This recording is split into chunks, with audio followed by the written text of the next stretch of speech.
You know who it is, the horror flick, Digger Ditch, Super Six, Big Mitch. And I'm kicking in doors with all three O's.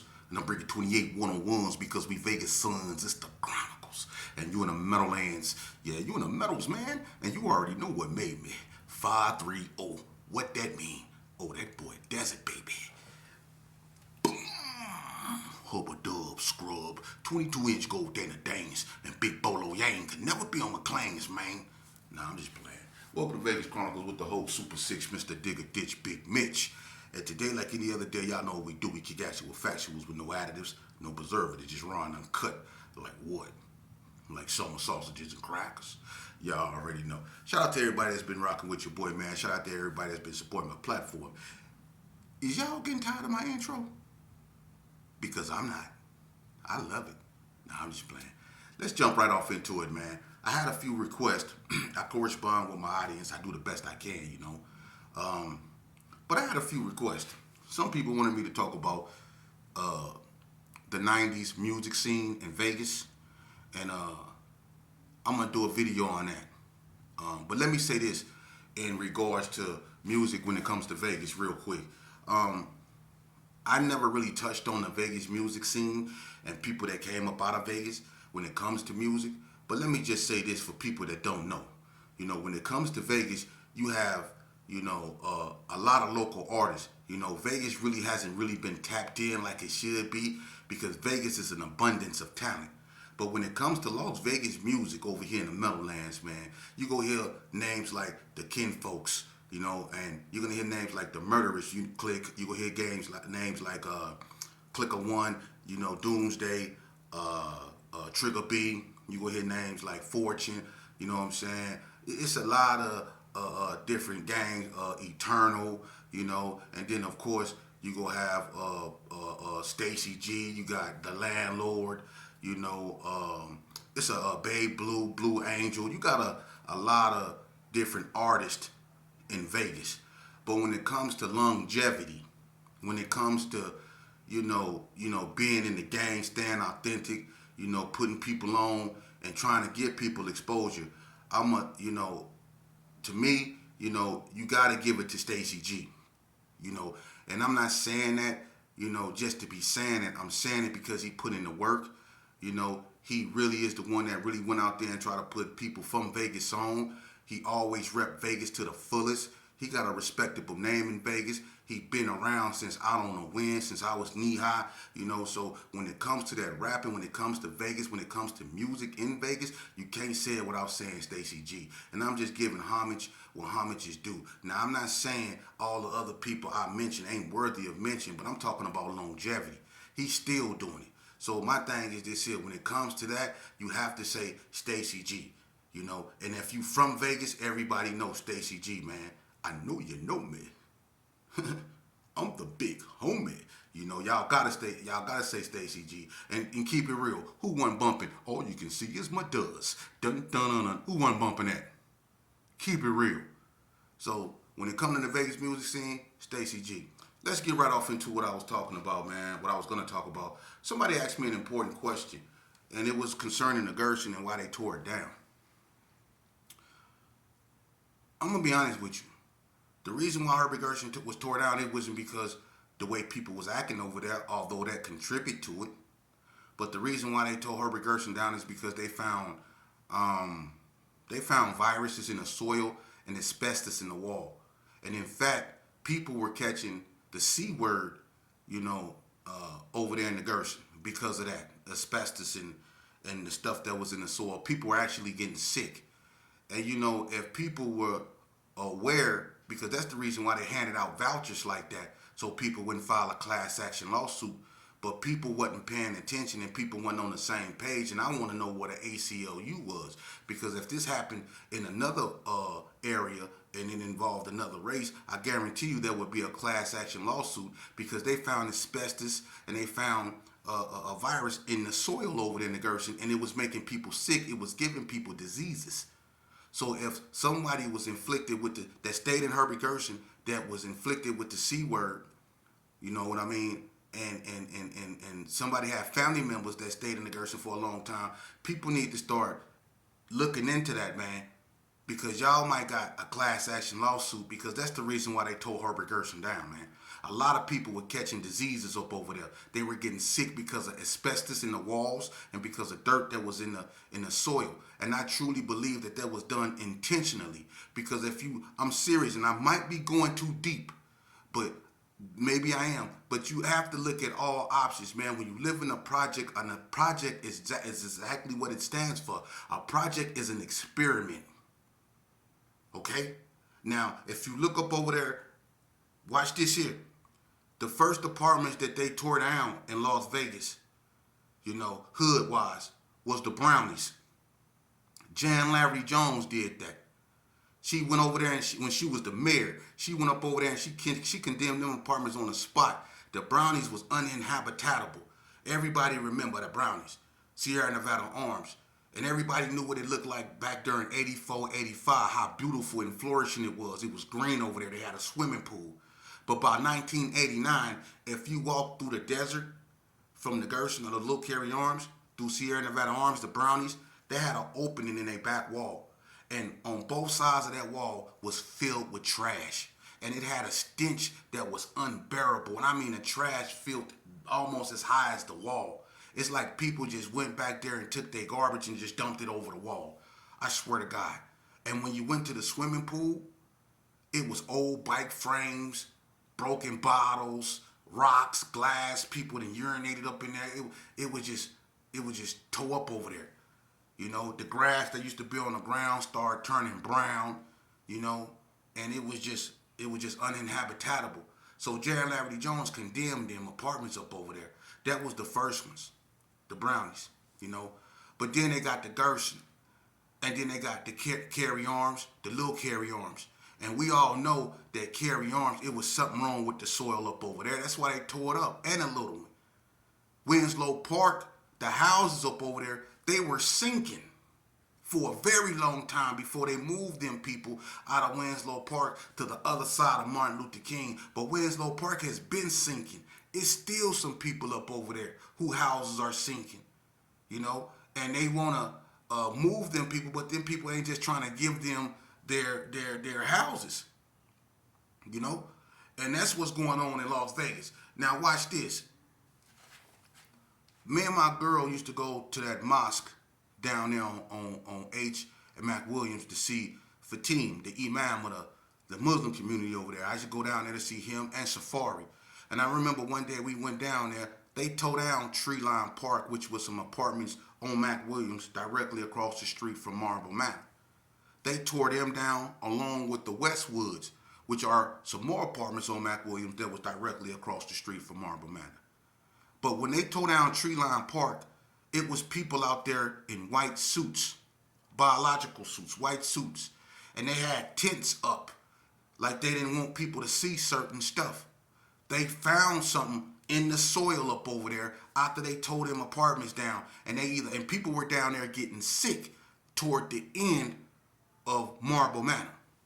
People were getting sick down there. So think about it. It's something in that soil up over there. And now they're tearing down Marble Manor. Think about it. Now, if people in Marble Manor, especially the ones that grew up over there, if y'all suffered any type of diseases, a long-term illness, all of a sudden and don't have no history or family history of that, y'all need to start looking up into that, man. Because there's something very nefarious going on the west side. They've been wanting that area. It don't flood over there. You can tell it don't flood over there. You can tell it don't flood over there just going down Bonanza. You see if you go down Bonanza Road, how Bonanza go down like this here. When you get down there by Bonanza and Eastern, how it goes down like this here, that hill, that's how you can tell that the west side, it don't flood over there. It was something very nefarious going on when they closed F Street. People had to really protest because they had the west side basically blocked off from downtown. The only way that the blacks can go downtown was through Bonanza. They cut the blacks off Bonanza. So it's been stuff going on.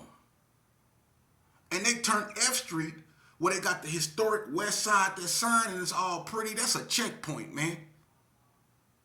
They could control movement coming in and out that way. Why did they make it like that?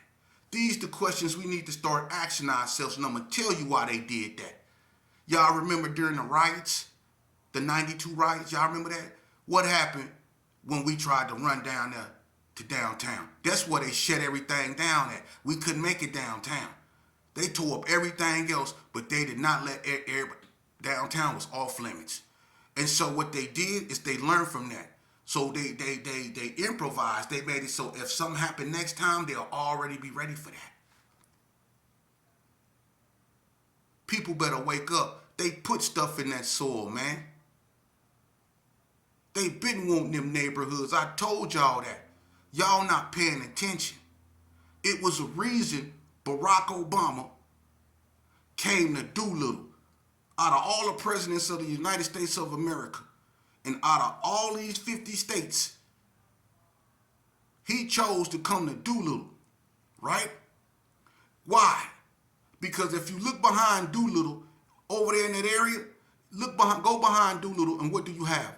You have Van Buren, Washington, Adams, Monroe, Jefferson, Jackson.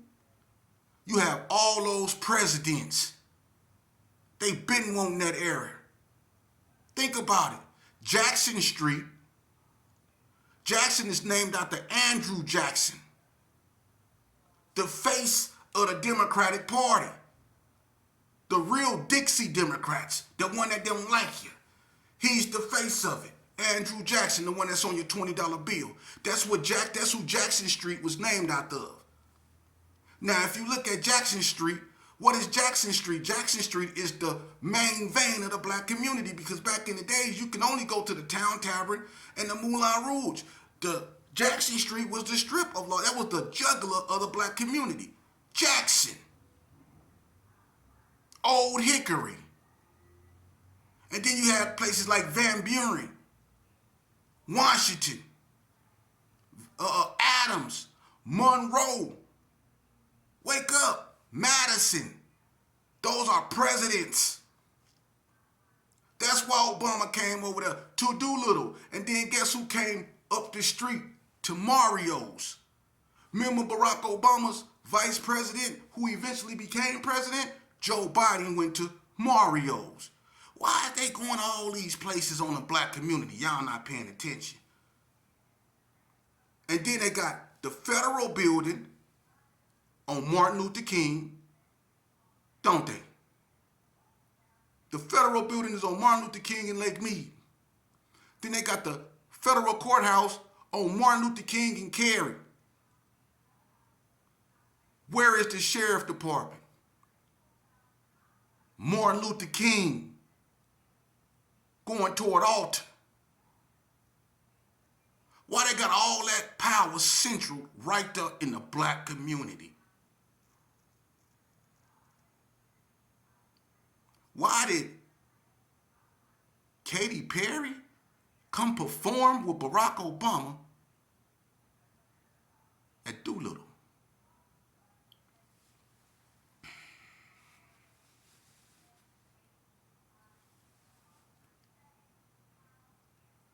You ever went by Old Madison Terrace and went to the Evergreen side? They call it the old folks home right there off J Street. And my grandma used to stay over there. And every time I went in there, I always thought about the Goody Mob song. When CeeLo said, me and my family moved in our apartment complex. A gate with a serial code was put up next. They say that our community was so drug-free, but it don't look that way to me. Y'all remember that? Y'all remember at the end of that song, he said, but every now and then, I wonder if the gates was put up to keep eyes out or keep minds in. And if you look at the gates, they got a part going that way and a part going that way, to keep someone from coming up and to keep someone from getting out. And when you roll up in there, it's like you rolling through a checkpoint that they can close at any time. Right. We better wake up. The historic West Side has been reduced to nothing but a collage of pictures that's over there by the bus stop by the federal building. It's just a bunch of collage of pictures. The historic West Side used to be thriving, from Mama's Kitchen to the Peanut Joint, from Head West. You know, I mean, you had so many. You had two McNair's Quick Check, one on the west, one going toward Northtown. You had Rita's Groceries. You had Big 8. You had so many, even the bars, Gilbert's Bar. You had the Cotton Club. You had Sugar Hill. You had the Cotton Club. You had so many black-owned business. The black community on the west side was thriving. Even people that you would consider poor, they would set up shop on the side of the road on Martin Luther King. You see stretches and stretches of table, people selling fish, watermelon, glasses, golf club hats, Zodiac mirrors. People were selling everything out here. The black community was flourishing. You see, now if you look at the black community now, don't know blacks own nothing. I don't even think the blacks own Hair Unlimited. Think about that. They don't even own Hair Unlimited. Nucleus Plaza's gone. The Cove, where Operation Life started. You know, what people that, you know, with Ruby Duncan and Miss Wesley and Miss Stampley and my grandma, Pope People's pulling together, Dorothy Ann Davidson, Nora Jean, Willie Ann, all these people that fought for us to get the WIC program and us to get substance in our neighborhoods. What happened to all that? It's gone. It's gone. Because they hit us with the, look, in 1985, we got hit with the crack epidemic. Right? Then we got hit with gangster rap. It all hit simultaneously. Our whole community, especially the young black boys, was put up under a spell. You see that? We rebelled against our parents. We rebelled against what they taught us, how to conduct ourselves, how to respect each other, how to respect elders. We rebelled against all that. We was around there playing hide and go get it. See, BB Bubblegum. Some of the worst thing we used to do was go knocking on people's doors and running and stuff like that, but we went from doing stuff like that to playing tag with pistols, to calling women BITCHs, and then they started making music catering to women feeling like they were BITCHs, to the point to where they started calling one another BITCHs, like the dudes was calling each other the N-word. Women started calling each other BITCHs. Men didn't have to call them BITCHs no more. We called them, so many of them, to the point that they started calling themselves that. Just like the white racists back in the days used to call us the N-word so much, to the point to where we started calling our own self that, and we say it proudly. You see? And now our women went from women like Shirley Chisholm, Angela Davis, Asada Shakur, Feeny Shakur, true freedom riders like Fannie Lou Hamer. Women that stood tall through it all. We went from that to women like Sexy Red, Glorilla, and stuff like that. Did you see what's going on, man? And the men in our community, they not only has lost the will, and I'm not saying all of them, but they not have only lost the will, they fell victim to femininity. Now you got these cats up out here that would rather be them sisters than themselves. You see? That was all plotted and planned. They have been programmed to be that way, man. At least back in the day, when I was coming up, when people were getting out the joint, or people I seen around, they had masculinity. You couldn't play with them in a certain way. You see? They knew they were men. You know? People I grew up under, they had masculinity. They was masculine. These cats up around here, they wearing all different colored dreadlocks, walking around with tight pants, and they be fat with it, with slides on, and a backpack, with a beard. For real. And a shirt on that say Free Lil Boosie. This how these cats rolling around, man. And they didn't learn that from our generation. We didn't teach them that. Where they learn that stuff from? Where did this stuff come from? Where did the idea of wearing tight, skinny jeans and Fruity Pebble dreadlocks and putting hearts and stuff on your face, and where did that come from? Because it didn't come from us. It didn't come from the people like us. We weren't doing that stuff. You see? It come from people like Pharrell Williams. You see, wearing all that tight, weird stuff, man. And this is crazy. Not just Pharrell Williams. You had a whole bunch of dudes. You got you cats up out here dressing like skaters. Lil Wayne. Got y'all out here dressing like skaters. For real. In prison, I kid you not. Before I got out of prison, they was selling them Lil Wayne shoes up in there on the package, man. I seen a dude get stuck by over some Lil Wayne shoes. Y'all know those skateboard shoes he used to wear. They sell a white one. They sell a white ones in the prison system. And I seen a dude get poked up over some of those, man. Are you serious? And then you had Lil Wayne and Birdman kissing. Yeah. All on camera. They kissing each other. These youngsters watching that. So this is where they getting all that stuff from. You see? Y'all didn't see Ice Cube and Eazy-E doing no stuff like that. Y'all ain't see Scarface and Bushwick Bill doing stuff like that. Our era didn't get down like that. We used to say much love or I love you, homie, and kept it pushing.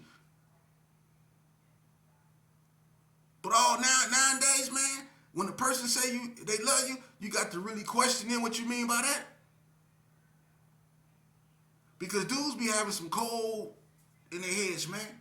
But what went on in Herbert Gerson, homie, I think as far as the soil and stuff like that, man, I think people really need to look into that, man.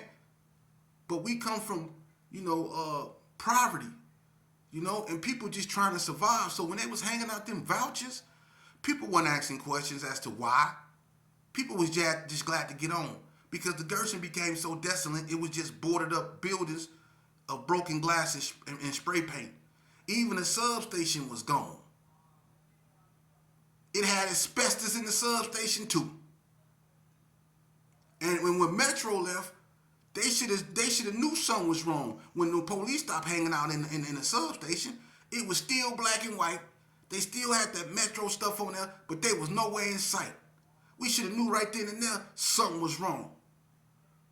But they left us to fester in that stuff till they couldn't hide it no more. Then they moved everybody. And they scattered them all in different directions. So they couldn't come together and do nothing. And no one ever thought about asking, well, why? Or investigating that. Because if they did, half of them would be millionaires now. Because they found asbestos and they found a virus in the soil.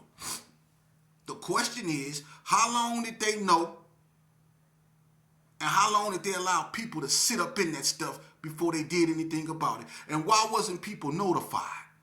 Right, them three things right there gonna get y'all paid, man. All of us. And that's why we was probably acting like that up over there, man, and didn't even know it. That's why we was acting like that up over there. It was something up in the soil and in the walls. And they found the same thing in Marble Manor. And they finna do them the same way. They finna scatter them. And they don't even know why. People on the end down there, off like Gerson Street and all down back that way, they were getting sick down there. See? And that's right across the street from Treeline Park, where they found that stuff up over there and they was out there in them white suits. They ain't say nothing about that. And they ain't put it on the news, but they was out there. You see? And you wonder why that area up over there, like by Bonanza, by the mosque, all up over there, it look like it still look back during the 70s. It still look like that. It's undeveloped. And you ask yourself why. Think about it. Think about it. Because all them houses up over there, man, in them presidential areas, that was black middle class. That was black middle class, man. And they want it. And they done took everything else. They done took everything else, man. All our arcades gone. Think about that. All our arcades gone. Everything gone. Everything. The arcade that was down there on Cary. People remember that. That's the one the BTDs in the 50s really used to be in. Then you had the one right there on Martin Luther King and Cary, right across the street from McNair's Quick Check. See? They took all our stuff, man, right in our face. Because we was too busy hating on one another, man. We were so angry at one another. But why? Nobody never sat down and thought about why. And they took everything that our grandmas and great grandmas and great great grandmas sacrificed. They fought real enemies. The only real enemies we ever had in front of us was ourselves. We allowed them to do that. And some of us that became like drug dealers or whatever was so talented. Y'all could have became some of the biggest entrepreneurs this world probably ever seen if y'all used y'all mind in the right sense, but they didn't want y'all to. They want y'all to chase that fast buck. You got two type of people in this world, and don't y'all ever forget this. You got people that like to do it in the microwave. That's the new generation. They microwave kids. Then you got the old school that like to do it in the oven. Take your time. See, we became microwave people instead of like our ancestors and our great grandmas who did it in the oven. That's why the food you taste now tastes nothing like grandma's used to make. See, because grandma took her time doing it. See, because she did it with love. She didn't just throw something in the microwave.